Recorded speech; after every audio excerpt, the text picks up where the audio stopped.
This video is sponsored by Muslim Certify. Medina is one of the most talked about destinations for Muslim families considering leaving the West. But most conversations stop at the spiritual side. Almost never do you get to hear real families talk about what it's actually like to live there. That's what today's conversation is about. MashaAllah, our guest, Brother Suhail, moved from America to Medina with a family of 7, set up a business, and built a whole new life. In this interview, we walk through what it actually cost him to set up a business in Medina, the cost of living for families, schooling options, Islamic education at Masjid Nabawi, visa and residency, safety, and even extracurriculars, all from the real, lived experience of Suhail and his family. If you're a Muslim parent who's wondering whether Hijrah to Medina is a reality or just a fantasy, then this episode is for you.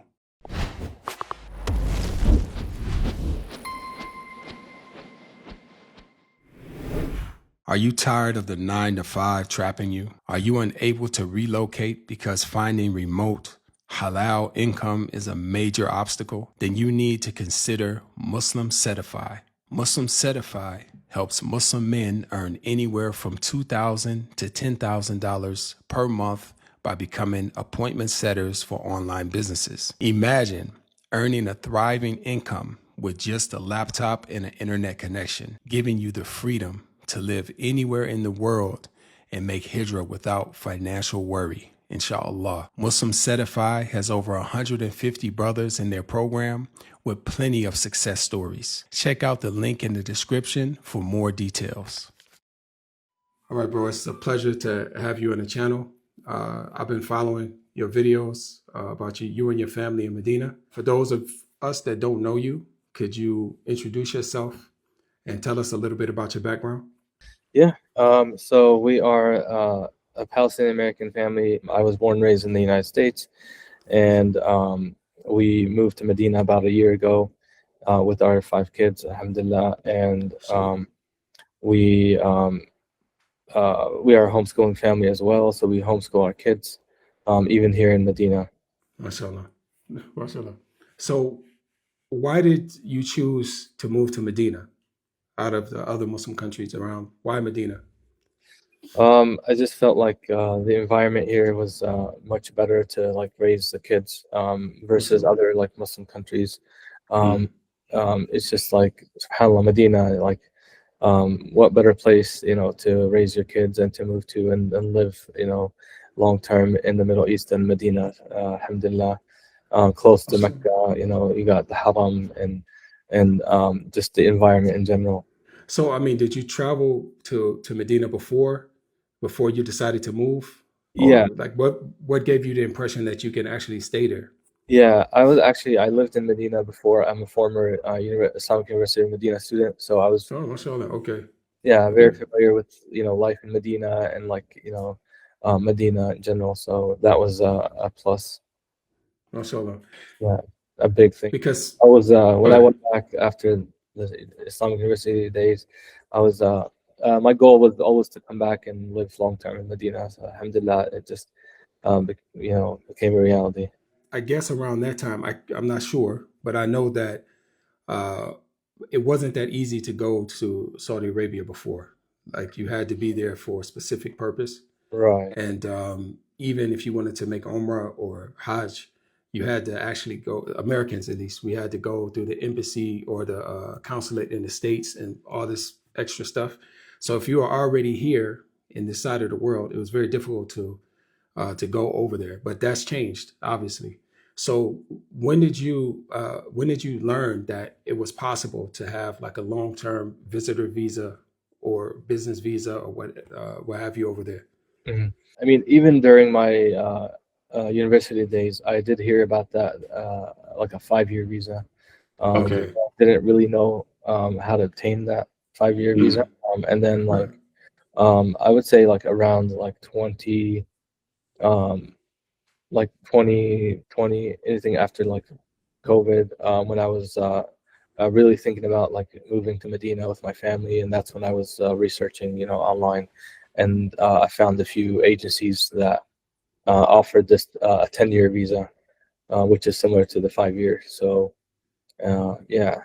So you're not only just there on a visitor's visa. Um, from your videos, you're talking about establishing a company there. Mhm. So can you give us any insight on what it takes to establish a company and live in Saudi Arabia? Yeah. So we're currently on the visitor 10-year visas, but we're in the process of like establishing a company and sponsoring ourselves under like iqamas. And the way we did it is we found an agency that is in Jeddah. We actually went there. I toured the office, met the team, and I've actually made a video about that recently. And the process is that, like, they'll be able to establish a company for you, and then they'll sponsor your entire family. You basically sponsor your entire family under your own company. So you'd Mhm. basically be like your own kafil in a way, Right. and then you would venture and out and look at business options within the kingdom, like open Mashallah. business. Yeah, depending on like the Uh, business license that you choose with them, and they Right. do everything like for you. Is it expensive to do that, or? Um, it's not it's not really expensive. It's about like $13,000 to get Okay. business license and your company established. Um, Right. then obviously when you want to start a business, it'd have its own costs. Mashallah. So does that have anything to do with the size of your family, or that's a separate issue? Just establishing a company by itself is something different than sponsoring your family. Yes, they basically do all that for you.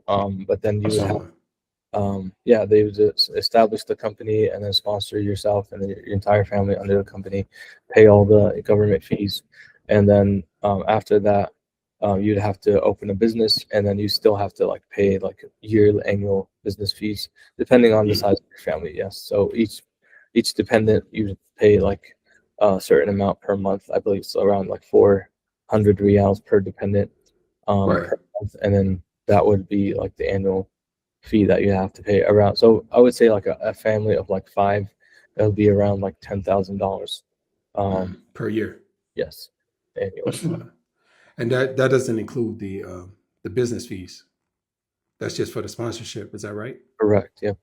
Yep. Mm. The business fees to maintain a business company here in Saudi, it's currently around 60,000 riyals per year, but they're bringing it down. They're currently talking about bringing it down to 2,000 riyals per year. So that Okay. That's a big difference, right? Yeah. Yeah, big difference because they want to make it easy for people to like maintain companies here in Saudi. So the current visa that you're on now, is there is there a monthly fee to maintain your family, or how does that work? Yeah, so there are no fees, no entry, no exit fees, nothing. It's a Mm. 10-year visa, multiple entry, and you can stay up to 6 months at a time. Mashallah. And we went through an agency that we found probably the only like the cheapest agency that does it for you, Right. and because most of the other company agencies were charging like 800 up to over 1,000 per person. So Wow. this Subhanallah. agency Mm. was charging like 450, which was I thought was reasonable. And um, Mashallah. you Mm. have the option, people have the option to do it themselves, but it's much harder because you have to deal with the embassy yourself. Right. You have to send all the paperwork, applications, and all that. And sometimes they reject your visas, and you have to figure out why and Right. respond. So going through an agency, especially with like a big family, it was just like easy. Just like you guys take care of So, everything. I get my visas, and we get our visas, and that's it. mashallah. So what does that process look like? So they basically to obtain the visa, you'd contact the agency, and they would um, gather all the documents required, like all your birth certificates for the kids, for your dependents, and your Mm. family, and like a marriage certificate, and a bunch of like passport pictures um, for each dependent, each person applying, and then you would send all that to the agency. They would send it to the embassy, and then they would also fill out the applications on your behalf. um, uh, through the embassy, and then once they receive the visas, they would send you everything back with the approval and the passports and all that. You said birth certificates. Does does that include the actual passports as well?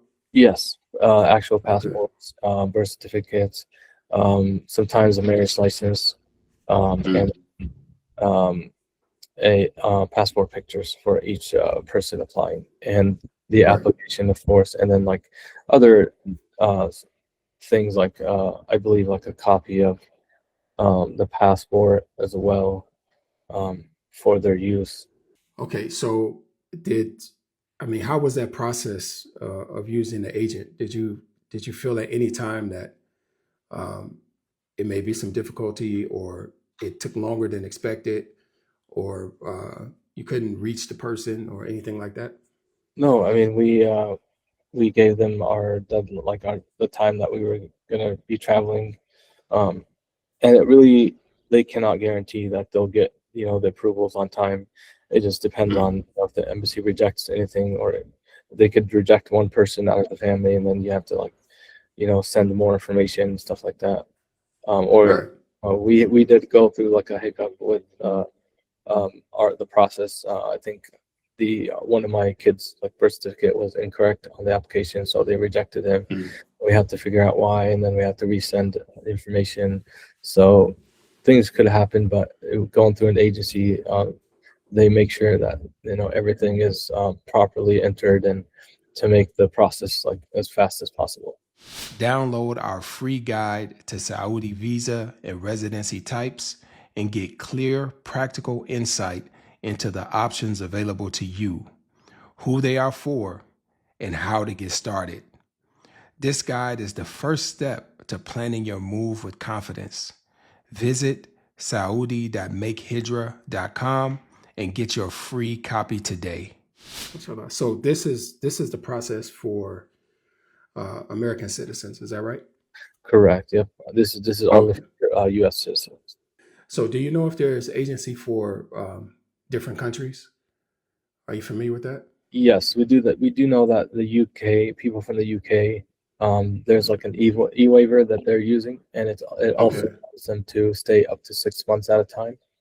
Mm. But then after that, they'll have to exit and then come back with a new e waiver, and it's Okay. similar. It's a little bit different because they have to reapply and pay the fee for the new e waiver every time. The 10-year visa with U.S. citizens, you don't have to pay multiple entry. You can exit 10 times a month and Right. without a penny at the border. So, and you can stay 6 months at a time. Mashallah. So I remember someone I was talking to about this, and they were saying that you have to pay close attention to the actual timing. Like you might think 6 months, and it's actually based on days or something like that. Is that right? Or is it just actual 6 months? I entered in June, so 6 months from then, I have to leave. No, it has to do with like the day that you arrive. So Right. you would account for that date because it'll show on your um, they'll give you like an ID that has Right. visitor ID, and it has the day that you entered. Right. And you would have to like count 6 months from that day. So you mentioned earlier that you're a homeschooling family. So how does that look? How does that look? What does that look like in Medina? I know that in the states you have different programs that you can apply for, and some of these programs offer laptops and different things for the children and different activities. So what does that look like uh, living in Medina? So the program that we were on, it was a state program provided by the state of Iowa, Mm. and we were with them for a while. And when we made the move, we contacted them and we said, we're still because we took the curriculum, we chose the curriculums that we chose through them, and then we took them along with us, and we were continuing them, as we homeschool our kids here. So we contacted them and we advise them that we're out of the country because you doing a program like that through the state, you'd have to show up to like there was like a once a week enrichment, and you'd have to show up like certain amount of times per year for you to be considered part of that program. So when we moved, we advised them, and alhamdulillah, they made an exception where if we kept going with the programs, if we do end up going back or visiting, we can um, show up and do some type of testing, and they would like up credit the time. But this is like obviously this would depend on you know this was like something unique. Not It doesn't apply to every family that goes through their state programs. But yeah, that's what we do here in Medina. We go based off of these curriculums that we were on in the States. Did you plan to just continue homeschooling till the end of the K through 12 education, or did you plan to put them in school at some point there? Yeah, we do plan on once they become more like independent, we do plan on enrolling them in like an international online Mm. school, where they would go through study on their own on a computer, and they would go through um, kind of like an actual school, but it's like online. So we know that there are constant um, lessons that take place in Masjid Nabawi.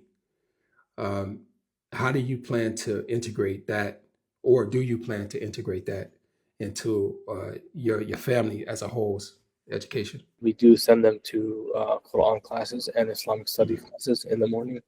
So we Mashallah. start on our day by leaving to Masjid Nabawi early in the morning, and they go to their circles, and they do Quran and then Islamic studies, and then once they're done, it usually takes around 2 hours. But once they're done, we just go home and start with the actual homeschooling curriculum. Subjects depending on what they have to study on a certain day on the particular day, and then they Right. usually finish around like Dhuhr time, and that's it.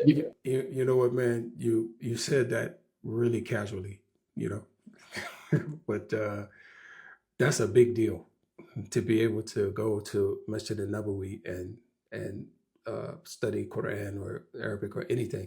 So how did that feel for you, like to see your children benefited in Masjid Nabawi? Yeah, wallahi, it feels amazing. Wallahi, I wish Mhm. I had that when I was a child. To be honest, yeah. Yeah. Even if they just showed up, sometimes the teacher is absent, and they Mhm. just show up and just socialize with the kids over there and be inside the masjid. It's just a Mashallah. blessing, wallahi. Um, from what you know, what are some of the subjects that are taught there at Masjid Nabawi?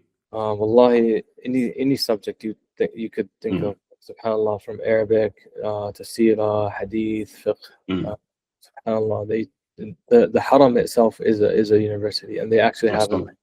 bachelor's program they offer at the Haram. Mashallah. So Mashallah. anything you want to learn, and you don't need to be like fluent, or you don't need to have a background in Arabic. You could Mm. start from zero.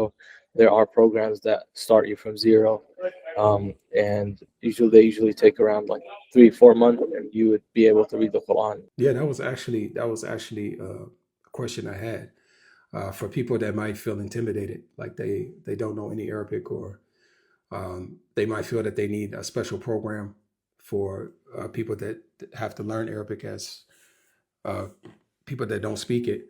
So they do have a program there for foreigners to take that don't speak Arabic at all. Correct. Yep. Especially for the younger kids that Mhm. um, before they put them in like tahfiz, the Quran, Right. they want to make sure that they have some solid foundation of the Arabic language, and they put them in like it's called Madaniya, Qaida Madaniya, which is basically kind of like the Nuraniyya. Um, and mashallah, there are yeah, and we see adults sitting there sometimes with the little ones when the teacher is absent. Sometimes but mashallah, there are lessons for all ages. Is that for male and female, or just males only? Yes, male and female. So what about costs? Is there a fee to attend the classes? Um, no, generally, Masjid Nabawi, those classes are not. They're not. They don't charge for those classes. No. So have you explored the idea of private teachers? I have not personally. Mm, But there are a lot of families that have private teachers that they show up mm, at their houses and they teach the kids, and they are pretty not that expensive, no, compared to the mm, private teaching in the States or in the right. West. Fairly cheap. I would say around like $150 per child per month, Mm, mm. around from 150 to 200. So outside of Masjid Nabawi, what is your opinion about the strength of the expat community there in Medina? Yeah, mashallah, the expat community here is growing so fast and Mm, it's even in the past year, since we've been here, we've seen a lot of change. A lot of expat families have moved, and mashallah. um, where there are expat compounds, and we're actually expats are actually building new compounds for the expat Uh, community here, mashallah. And mm, we started expat um, like groups on WhatsApp. New groups have emerged, and a lot of workshops as well for expat students. And we actually we helped start a homeschooling co-op, which is like a mashallah.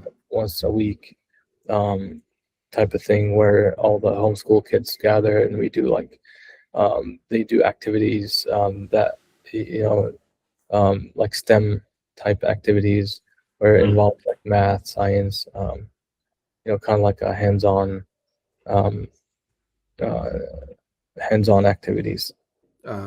In many of the Gulf countries, the locals they're not really mixed, a whole lot with the foreigners there. Um, do your children have an opportunity to have local friends or mingle with the locals? Yes, I would say the only place would be like Masjid Nabawi for sure, Mm, and parks as well. Yeah. mashallah. So it's not like you're on one side and everybody else is on a different side. No, kids are playing together. The expat kids, they tend to we do have park meetups as well with the expat kids, and they tend to hang out with themselves because they speak English, and um, but I mean, you can go to any park and just play with the kids that are there. Mashallah. So for those of us who learn Fusha, and if we are in in different countries, sometimes we pick up the dialects of those countries. Um, is it easy to, if let's say you come there and you're more proficient in Fusha, is it easy to interact with people, or do people have a problem in understanding people that speak exclusively Fusha, or would you recommend that people start to learn like the local dialects there? No, I think speaking Fusha would work fine here. Wallahi, Mm, a lot of students actually learn and speak Fusha only. Um, mashallah. yeah, and you can get by easily with Fusha here. Many Muslims recognize the virtue of Ramadan, yet struggle to use this month to face the real challenges of life. Fiqh of Ramadan for the common folk was written to help Muslims maximize their efforts in Ramadan, despite the pressures of life. Download the free PDF. It's for a limited time only. It includes a Ramadan tracker, vision board, and more to help you stay focused and intentional throughout this blessed month. Don't just observe Ramadan, use it. Find it in the link below. Would you say, I mean, America is a different beast in terms of trying to practice Islam sometimes, a lot of times actually, but were there any things that you had to get adjusted to when you first arrived there? Any cultural things that you had to pay attention to? I would say the main thing was the operational hours here. Okay, right, yeah, yeah, yeah. sometimes you want to get something done, and you go there in the morning, and it's like, closed, and Right. you have to show up at, or like between Dhuhr and Asr. It's like you never know if the place is closed or open. Some places, stay open. Some places close. Right. So it's kind of like a hit and miss. Right. I don't know if that has to do with like people kailulas or something that maybe people are taking. Yes. Most people take a nap between that time, or they like rest because they work early in the morning. They start early in the morning, and I think they stay late at night. Close at like 12 or 1. So depending on what the services are. So I think that's it's kind of like a rest time for them, but it has been less than that. And like compared to like 15 years ago, 15 years ago for sure, like anything, don't even think about it. Dhuhr and Asr, don't even do anything, But now you would still find cafes opened, restaurants, shops, like supermarkets, that stay open. So let's talk a little bit about safety. How do you feel about maybe letting your family go out and you're busy, let's say, and go out with the children, go to a place without you? How comfortable do you feel about doing that? Very comfortable, mashallah. It's the only concern is like just for the kids to watch out from like the cars. Right. There aren't much like sidewalks here. But yeah, for the neighborhoods or that do have or areas that do have sidewalks, it's very safe. There are no like any concerns or anything about safety here. Alhamdulillah. I did notice something in Riyadh that that I wasn't really used to, and that is how the neighborhoods are built, right? And I did see some neighborhoods in Medina that they weren't they were built little differently, but some people might get the feeling of like an industrial area. Like when you go, there's like just like an alley, and then you have the walls, and then you walk out the wall, and then you into the street directly, like that. Um, is that how the neighborhoods are built in Medina, or is it something different? Like especially the newer areas, are they being built differently? Yeah, the newer, especially the newer areas, they're being built differently, more residential type feeling. Especially like there are a few compounds, like Hayy al-Mazhoor is like a compound itself. It has like a lot of residential buildings within this compound, and they're building like a mall in the middle, and they have like a masjid and stuff like that. So yeah, and also like when you go like more outskirt of Medina, you'd find like a lot of like residential neighborhoods that are like away from like main streets. So another thing too that I noticed, like in different places, Malaysia, for example, every little place had a like children's area, like swings and slides and this type of stuff. I noticed that also in Turkey, like every compound had like basketball courts, and so there was activities that the children can just go outside and just do it. But I didn't see that as much there, and I could be wrong because I didn't go through the whole country. But what do you do for recreational activities? Do you have to travel to a place? Are they mostly indoors? How does it work over there? No, actually, there are a lot of parks here in Medina. Mashallah, there's like so many options. We have like King Fahd, especially like King Fahd Park is huge, and it has like just like endless of like swings and slides and but like I think it's more indoor when it comes to like the heat here, like during the hot months. It's really hard to like for your kids to play outside, even at night, like it's so there we do take our kids to like a lot of the indoor gyms. There are a lot of options as well, and but during the winter we prefer to like have them like play outside and So there are indoor options there. Yes, there are a lot of indoor options as well. Okay, so for people who don't have cars, Hmm. um, what would be the typical options for transportation there?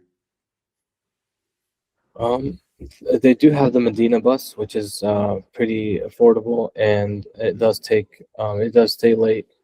It operates late, and it takes you, all around Medina, um, Mm. every single neighborhood, and also to the Haram.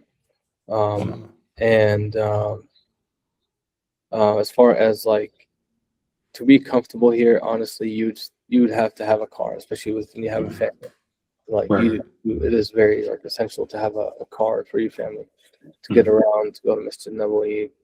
Um, but there are a lot of options like such as like Uber and taxis Mm. that a lot of expats depend on. They're the ones that uh, don't have cars or prefer not to drive here. Right. Okay, so just in conclusion, what would be your advice for families? Because you moved as a family, you weren't an individual. So, what would be your advice for families that want to move to Medina? What should they consider, and what should they do before taking the journey? Mm.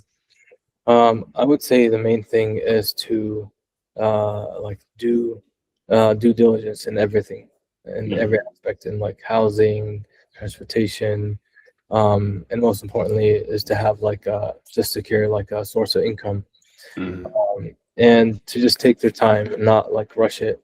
Tie up all loose ends from whichever country they're coming from. Make sure that they do all the research in regards to like cost of living, transportation, housing. A lot of Mm. You don't want to like just move here and then blindly and then Right. try to start figuring things out. It would make it Right. tougher. But doing all this research in advance and taking the time to do it would be a really plus. And then also like depending on Allah subhanahu wa ta'ala and having the correct niyyah. Uh, Mm. the true why you're truly moving to Medina. No. To be sincere to Allah with the correct niyyah and to depend on Allah subhanahu wa ta'ala. And also to, take the means and, doing all the research and maybe contacting people that live here and seeking advice. We've spoken with a lot of, serious people, families um, that are thinking about moving to Medina. We do like consultation on the side, and those are like good steps to take. Inshallah. Okay, so tell us about your channel and how people can see your content, and then also how people can talk to you if they want to take advantage of your consultation services. Yeah, so our channel, the Hijrah Family, where we share like life in Medina. We also share like a lot of tips about like housing. Um, we just like kind of like an informative uh, type where we share a lot of video. We make a lot of videos about like cost of living, um, Mm. living in Medina, what options people have, homeschooling. And we do offer consultations. It's always in like the description of our videos, where you'd find like a link. People just click on there, and those who are serious about moving to Medina, um, and and ready to start the process and are serious about moving here. All right, bro. It's been our pleasure to have you, man, and we really appreciate your work. Uh, really, man, this thing is so many people are looking for it and trying to find a way to live in Muslim majority countries, and it's great to see people like yourself and your family putting the information out there because it's really it's really a blackout. You'd be surprised, man. It's not that many options to find out true information about what's going on, and even give how tos on how to move to a place, especially like Medina. It's one thing to come to Cairo or come to Egypt, come to Morocco, come to Turkey and these places, but Medina is really in the hearts of every Muslim. So we appreciate your work, man, and may Allah make you successful and put it on your scale of good deeds. Yawm al-Qiyamah. Barakallahu feek. Jazakallah khair. I mean, shukran.